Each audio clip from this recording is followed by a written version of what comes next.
We are looking to purchase our first vehicle for our organization in the next 6 months, and we'd like to fundraise to cover most of the costs. Is there anything you'd recommend as we fundraise for vehicles? I know vehicles seem to be a hot item for organizations, particularly, those that are service, transport oriented or trying to get, supplies or things from one place to another. It's interesting though. I would say before you fundraise, I'm curious to know, have you done any like announcement that you're gearing up, you're looking to do this sort of campaign for a vehicle, or even to see if there's anyone out there that perhaps has one, or to reach out strategically to like business partners? Because I was thinking about this, at least in Las Vegas, there are some, right? There's times where the utility, like the public, going to the utility company, they've got these great vehicles that maybe are a couple years old, but still in really good condition and shape, that just if with some rebranding or repainting, you could have. And so I think I'm not suggesting that you get the sort of broken, dilapidated vehicle that everyone wants to give you when you're a nonprofit. Oh, here's my junker that I don't know what to do with. I'm not suggesting that, but there are companies, right? There's transit authorities. There's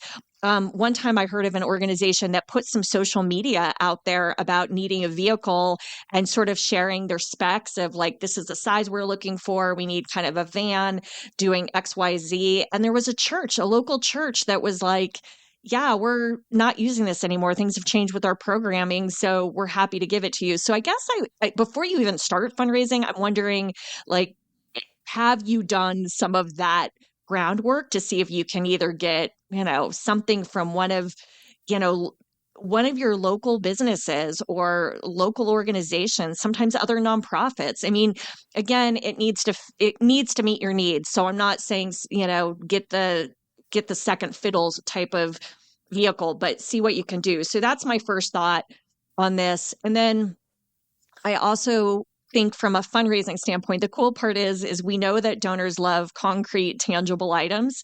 So the bonus for you is that vehicles are going to be right in line with that. So it's something they can see. And even better, if you do a campaign where they get to have their logo on it, or for a certain dollar amount or something, then they get naming and they're like, cool, I get to see my business name on your vehicle as one of the sponsors making this vehicle and your services possible. So the good news is I think it's an easier fundraising ask for the most part.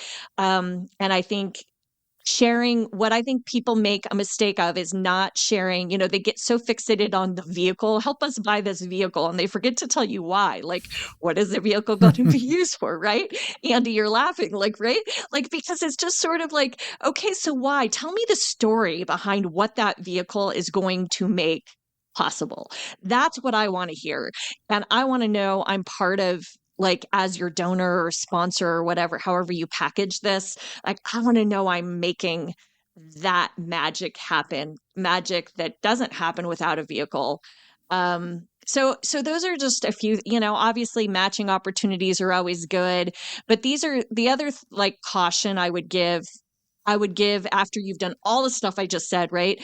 Is to make sure, I have found organizations think a vehicle is going to be much less than it is, like not only outright, but then not budgeting in the cost of insurance and registration, and they've forgotten about that piece. So from a finance perspective, you really want the full picture of what is the cost, how long is this vehicle likely to last us? I mean, so those are the more practical pieces you want to build into your, thinking about your fundraising for this.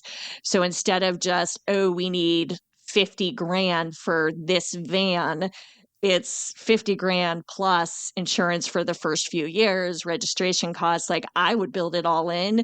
If I'm going to go out and take the time to fundraise, I'm going to build in as much as possible so I can be covered for a little while without already feeling behind when I get the vehicle. Nonprofit governance. Nonprofit answers. Nonprofit board. Nonprofit management. Nonprofit marketing. Nonprofit resources. Welcome to Nonprofit Everything, the podcast where hosts Andy Shurick and Stacey Wedding answer your questions about all things nonprofit.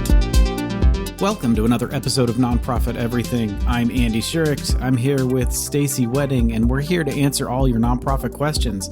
So the way this works is you go to nonprofiteverything.com, you click the big shiny button that says Ask a Question. You type that question in, it gets sent over to us, and Stacey and I will do our best to answer them as quickly as possible. You can also send anything to questions@nonprofiteverything.com. We get that too. We also check the social media account, so any place that you might post something, we're probably there. But the webpage is probably the easiest place to get to. Got some good questions today. Hopefully you've survived the Thanksgiving holiday and you are ready for the end of the year giving crunch. Hope everything's going well for you. With that, we're going to get right into it.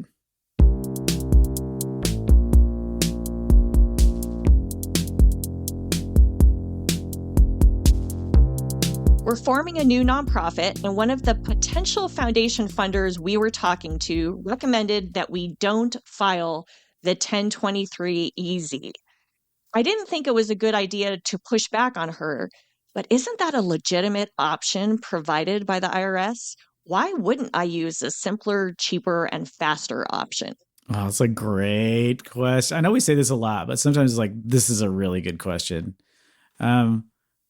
And I think it's becoming a reality out there. I mean, I know of several organizations, and it was interesting. I was talking to one recently where they had done the 1023-EZ, and I started asking them, going, well, can you show me XYZ documents? And they were like, what are you talking about? And I go, you didn't have to file those? And they were like, no. And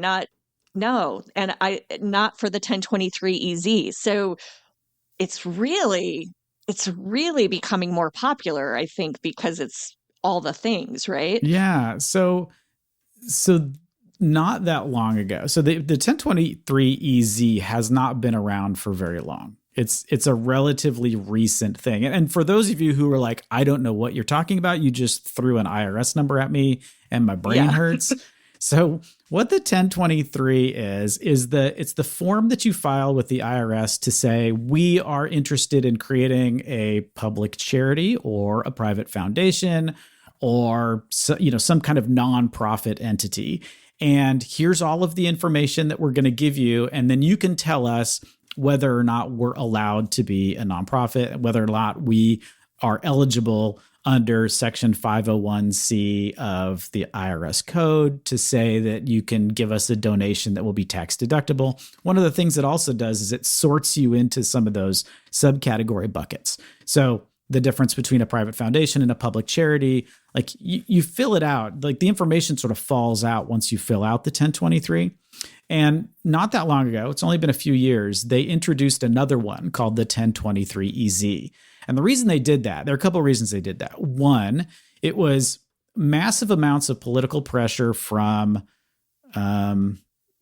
folks who thought that the process was rigged against them. They thought that the full 1023 asked too many complicated questions, and the answers to those questions may have made it seem like they were pushing an sort of overtly uncomfortable agenda, and that the IRS, being part of the deep state, was going to like knock down their 1023 application and not allow them to be a public charity because they didn't like the political purpose of the nonprofit you were trying to create. There's no evidence for that. Doesn't mean people don't talk about it a lot, but there was absolutely no evidence for that. The IRS it's a backlog. There's not that many people. One of the things that one of our political parties likes to do is to get as many people out of the IRS enforcement and compliance divisions as possible because they think that like somehow makes things better. But what it really does is it makes things take longer and it makes things harder. So not that long ago, as probably, 7 or 8 years ago, it might take you a year to get your nonprofit approved. You'd file the 1023 and a year later you would get, no, you can't have it because you didn't turn in these things and this isn't written right and blah, blah, blah, because it was a big complicated document. And so one of the things they decided to do was create this other thing called the 1023-EZ, which was like a faster, more streamlined version of the 1023, again, which is the application to become a nonprofit.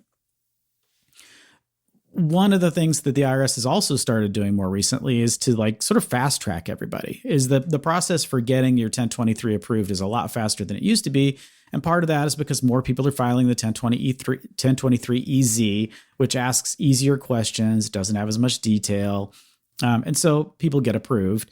And what that means in some cases that they're like, so all of the nonprofits that you've heard of lately that have done horrible things and have gotten in trouble by the attorney generals, I would wager significant sums that they all filed the 1023 EZ.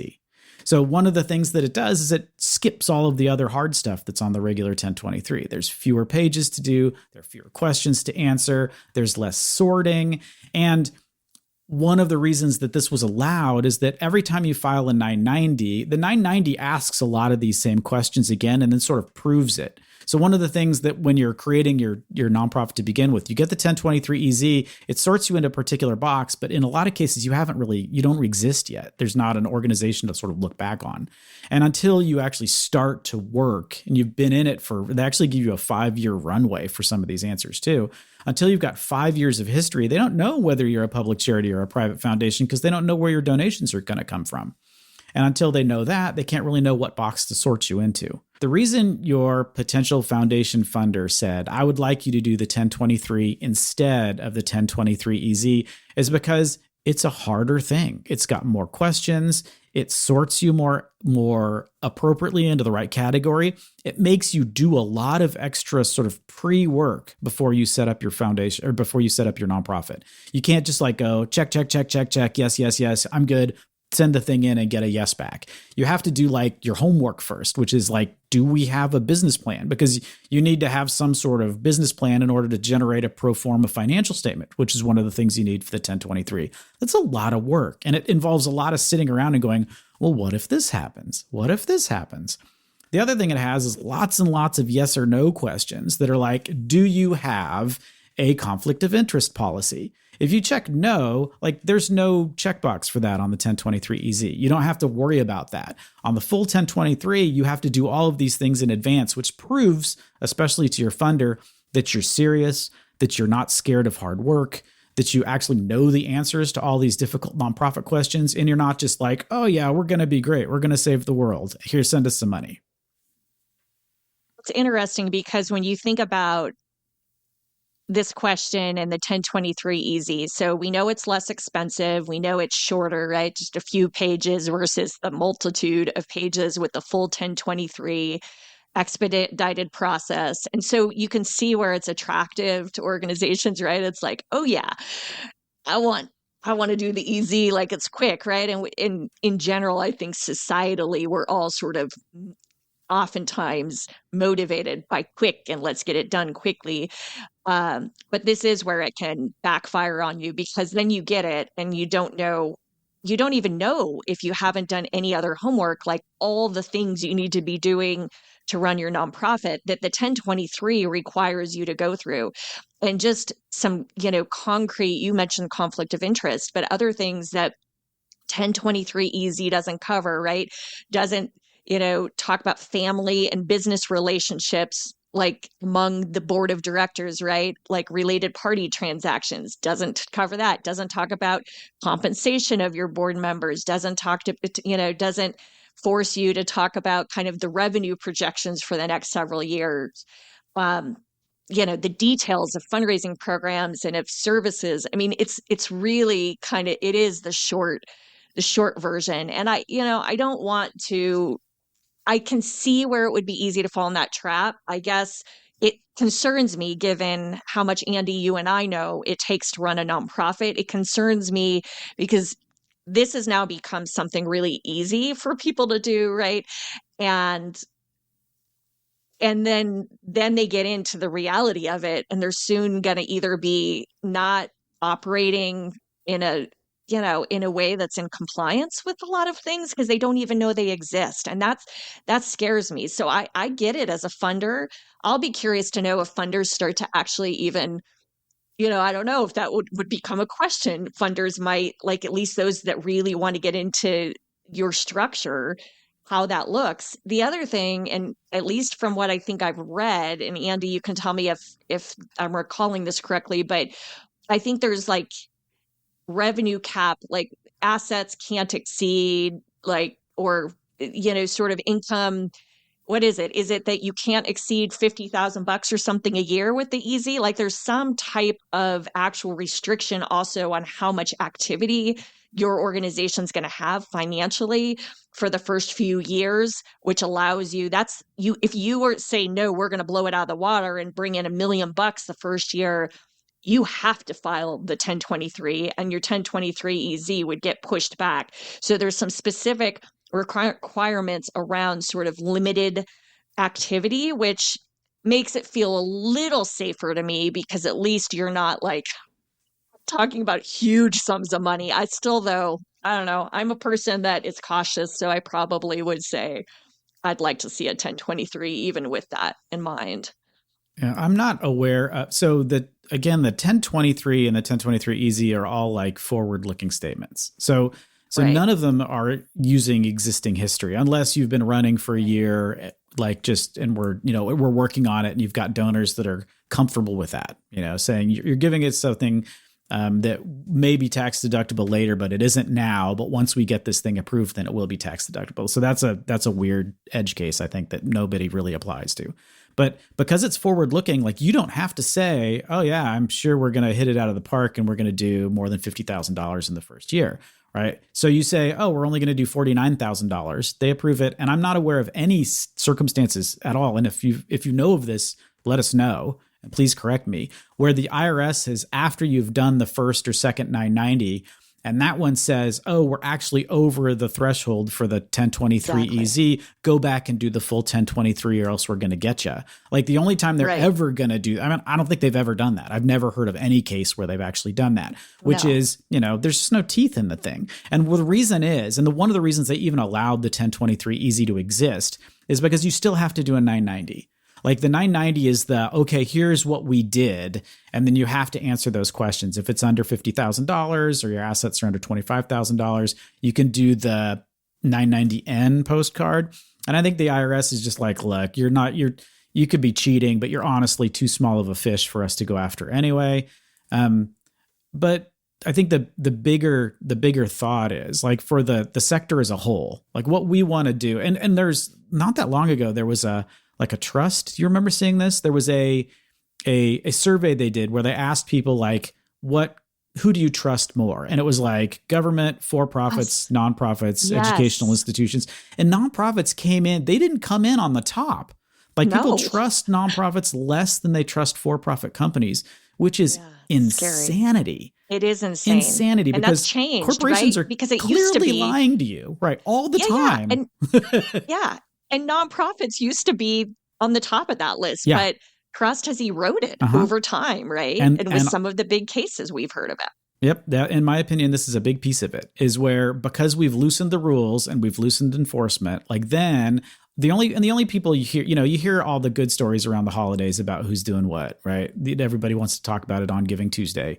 But then the rest of the year, all you hear about is, oh, this scam charity that raised a bunch of money to do X, like didn't really exist and, bilked all these old ladies out of their money, right? So that's the narrative that they're hearing, is that nonprofits are just like more likely to be a scam than not. So don't even pay attention to them. And then, and we politicize particular causes and it just turns into a nightmare. And so our job, like as nonprofit pros, is to make sure that we're doing everything the most appropriate way we can, that we're beyond trustworthy, that people, because when you think about what people are doing, they're just giving you money for nothing in exchange except for a good feeling. And if that good feeling is tempered, like even just the tiniest bit with like, I'm not totally sure you guys are doing what you say you're doing, like then it's like all bets are off. You've just lost that donor. They have to trust you implicitly. And the only way to do that is to just be as transparent, do as much work as you can to get people to understand it. Like we've had the similar question, not for the 1023 EZ, but we had a very similar question about, should I do the 990 EZ or should I do the full 990? And the answer, probably 2 years ago we did this one. And the answer was like, if you have the money for it, do the full 990 because it shows you're serious. It shows it's a lot more work. It's a lot more questions, and funders are much more likely to believe that you're like, what you're doing, that you didn't just, we did the postcard. We didn't have to, but we did the cheapest, easiest one because we have time for that, right? That's not a good look. Really, it isn't a good look. I do go back though philosophically to this sector as a whole. And I almost wish there was like this intense boot camp that anyone looking to set up a nonprofit would go through before, right? You see all, you can Google it or look at an article or see like a quick workshop. But I feel like I wish it was, I wish there was more upfront, like making sure people are serious. Cause I think all too often what I see are people who they, right, they were moved or touched by something and they want to, oh, let me go start a nonprofit. And they have no clue. I mean, I spend more time trying to talk people out of starting a nonprofit than I ever do starting one because I go, do you realize, like, and asking them some hard questions. And it's funny because there's those who listen and then there's a lot that don't listen and just say, I'm doing it anyway. And then come back like 2 years later. Oh my gosh, this was much harder than I ever thought. Right. So I do think there is something, I wish there was a way, like from a larger picture or legislative standpoint, or how we determine whether someone should be granted nonprofits, tax exempt status. I wish there was more robust process, and 1023 is it, or at least part of it, right? But yeah, that's part of it. I mean, and that's the sort of like the dirty little secret. So one of the things that I'll say, like when I'm talking to groups of like Rotarians or whatever, right? And they come back with, well, there just seem to be so many nonprofits. Like every time I look, there's like another nonprofit asking me for money for the same cause. Why isn't there just one?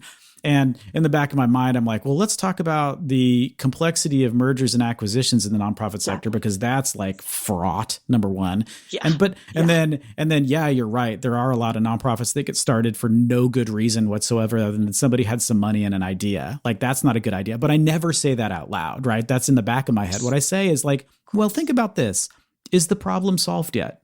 Like, have we come up with a universal solution to take care of this particular issue? If we haven't, why not have more minds working on it? Why not have more organizations coming up with thoughts to solve it, right? So that's what we say. But in the back of our minds, we're like, just get out of the sector. All you're doing is sucking up money that could go to organizations that actually have a plan, have staff, have like ideas and thoughts. But, I think I'm like sort of on the fence, right? Both ways. I believe both things at the same time when I say them, which is... Well, I do too, right? There is a tension. I think your point is well taken.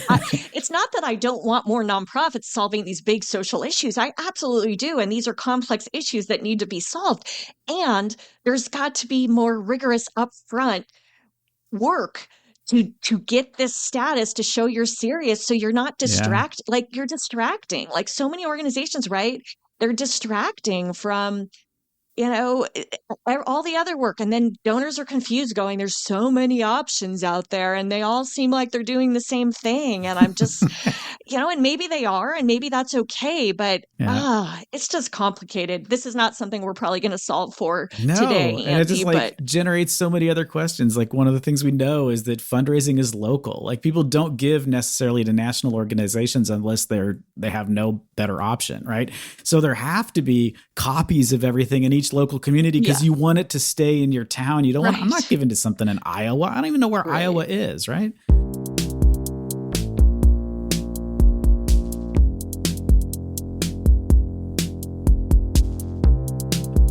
Our organization accrues credit card points we can use toward things like hotels, rental cars, or airfare. Additionally, we have a few senior level staff who use personal credit cards to pay for work-related expenses and then get reimbursed. They too are accruing points, but these points are on their personal credit card, even though they really should be the organization's points, since the organization covered the expense. How do we ensure we are using points ethically that our organization and our staff accrue from large purchases? Well, this is a great question, right? And I think it comes down to sort of what your organizational policy should be. I mean, it sounds like my suspicion is that nobody's really talked about this. And as potentially the finance person, you're irritated by it. that like, how did you get to do that? And why are you getting this just because you happen to be the person standing there saying, let me use the card, right? And you're going to get reimbursed for it. And you feel like maybe these should belong to the organization.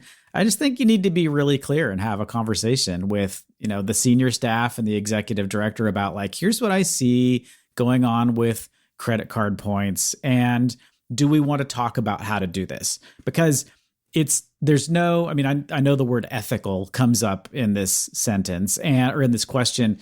And I think there may be an ethical component to it too, especially if it is like the organization's credit card. It's not a personal credit card. It belongs to the organization and you're using that to like, let's say we're buying a car, right? And so just because the person whose name is on the card maybe doesn't get those points.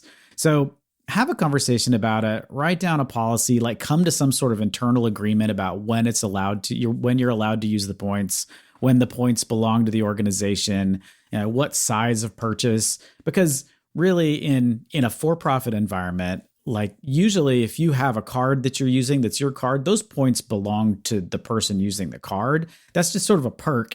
And that's one of the sort of, because you're using it for travel mostly. The reason you use a credit card is because you're traveling, and traveling is kind of a drag. And so here's like a little bit of a benefit that maybe you can get. You can board a little bit earlier, or you can get a hotel room that, has a window, that kind of stuff. Yeah. So those kinds of things are generally considered to be like perks that you can use that are sort of payment for having to suffer through travel. But if the organization's using the card for like normal everyday purchases, like, oh, we just use the Staples card, and then somebody's got a bunch of stuff that belongs to them when it really maybe shouldn't, I'd just talk about it. What do you think? I mean, I love the idea of, right, just having a policy and making sure everyone's clear, because I think this is one of those things as you grow that just you don't think about until, as you said, the finance person goes, what the heck? Like, this is not cool. Yeah, that was $1,000. Right? Yeah. Like, that's nuts. So I guess one of the things, this may be getting technical, but a couple of ideas I've heard organizations use with points that I think is kind of cool. Like, I like the concept. I don't know from a finance standpoint what makes sense is employees, like there's almost like this, I don't know, reimbursement's probably the wrong, may not be the right term, but like the employees kind of gift back the points from their credit card to, there can be like a transfer of points among cards. And then I've also heard organizations say, gosh, like our policy is that no one person benefits from the points on these cards. We actually, like, as an organization, like, this is how we use the points. Like, we buy ourselves some really cool gift card that we can use at our holiday party, or we, like, with the points, that we've gathered up, or however the credit card kind of perks are lined out. Or I had one organization I worked with actually used the points, they gifted it to staff at the end of the year. Like, they collected everyone's points, right, including the organizations, and they gifted it to staff at the end of the year for staff to, use the points to choose what they wanted to do. It was sort of like their holiday bonus. So with all the things I'm saying, I'm wondering, I think those are some clever ways of handling, like, when you're talking about points, but how do those work from a finance standpoint? Like, did I just totally add a layer of complication with what I just said about the way those are distributed, or those examples? You may be, yeah. So anytime any employee gets paid, or anything is given from the company, the nonprofit, to the employee, that's considered pay. And once it becomes pay, that means you need to be taxed on it. So there is the question here that potentially, if you're doing something like that, if you're sharing the points out and you're giving them to somebody, that potentially you could have to also give them a tax bill for the amount of the value of what they received through the points. So it's something that you need to probably look at. Sort of in general, points cards are not usually the best cards anyway, unless you're really consuming something very, very frequently. So one of the things that, if you're in a larger organization, you probably have somebody in a senior finance position who's like looking at the cards. And, American Express will come out and they'll give you, so will Discover, a few of the other big companies will come out and give you a big song and dance about, well, what you can do is you get your vendors to pay you by credit card, and then you've got an extra 30 days to pay on it. Plus you get the points benefits that you can use in these 500 different ways. And if you can get them to just automatically pay through American Express, like blah, blah, blah. They give you this big song and dance about how it's such a great deal for you. And anytime there's a great deal, right, that, you know, all this stuff's coming to you for free, you have to like look back and say, so what is really who's paying for this? Is it going to be me? Is my interest rate going to be higher? Do I have to pay an annual fee on this card that's usually higher than it should be? You got to look at all those things separately because it's never going to be a win-win. I mean, at least in the organizations that I've worked for, like big vendors, the people that you'd like that would potentially give you a big benefit from having them pay by card, we're never going to accept a credit card. They're going to say you can pay us direct debit ACH because that's the cheapest way for them to receive it, or you can send us a physical check. Like those are the only things. They're like, you can pay with American Express. They're going to be like, ha, ha, ha, and also take the 3% hit. Like, no, thank you, right? We don't want you to pay us with American Express. So I would look from a bigger picture standpoint. If points is a big deal, like maybe the card's not the best card for your organization, especially if you're not traveling and you've got people going all over the country and using those reward points on like airline tickets and hotels and car rentals and stuff like that. If it's just like, oh, we've got an Amazon card because we seem to spend a lot of money at Amazon, it's like, well, maybe you need to get that spending under control and like not worry about the points quite so much. I know I'm probably having a grumpy day, but that would be my first instinct is like, well, we're just going to take the points away. If you guys can't play nice and this is going to turn into an argument, nobody gets the toys. Well, and I guess I want to go back to what you used for the for-profit example. Like, what would be so wrong with just saying, I mean, you know, what would that really be the end of the world to just be like, listen, like, just enjoy the perks from the points, like on your credit card. Like, I mean, is that really that big a deal? Back to your point about like, usually when you're having to do it, you're taking some risk, right? By putting it on your own personal credit card, there's some risk involved in that. And so shouldn't you just like, as sort of the exchange for that risk, just be able to keep the points for yourself? Am I missing something with that line of thinking? No, I guess, I mean, if it's your own personal credit card, if you're paying for something and it's your credit, and if you miss the payment, it's your problem and it's your interest and that kind of stuff, I'd say, you know, that's probably fine. I think what we're thinking about in terms of what I'm imagining the question to be about is like, we needed to buy something really expensive. And right. The ED's like, oh, let me just put it on my credit card. And the finance person was like, okay, you just got a whole bunch of points because you bought something on behalf of the organization using a credit card that you're going to get the points from.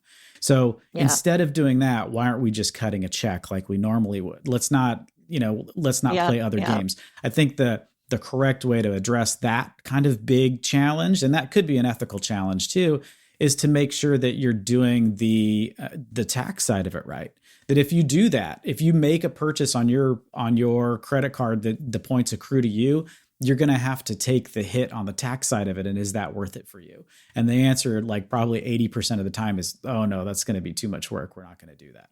So yeah, I think if it's your personal credit card, absolutely, it's your personal credit card. But you know, if the organization has a more effective way to pay for it, that's like the correct way to do it, like do it that way. Don't try to like, well, if I do this, I'm going to get the extra points. Like, wasn't there a commercial like years ago about like a whole bunch of people fighting to pay for lunch because they got such great perks?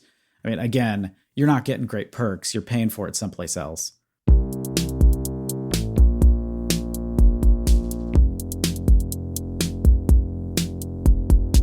Well, thanks for joining us today. Stacey and I really appreciate that you've taken the time to listen to the podcast. If you like the podcast and you want to support us, the greatest way that you can do that is to just share it. Find somebody that you think might be interested in the topic, or I don't know, secretly send it to a board member that you need education for. Maybe that might work. I don't know. So try that. Send it to a friend or somebody and let them know that you like it. Another way you could support it is to rate us on any of the podcasting rating systems. Apple is one of them. Also, Spotify's got a rating system in there as well. I know Podchaser does too. You can find links to all of those in the show notes if that's what you want to do. The show notes also have some information about what we talked about today, some links for further reading on a few different things if you need to get more in-depth into it. Or send us questions. We like that too. And with that, we'll see you in a couple of weeks.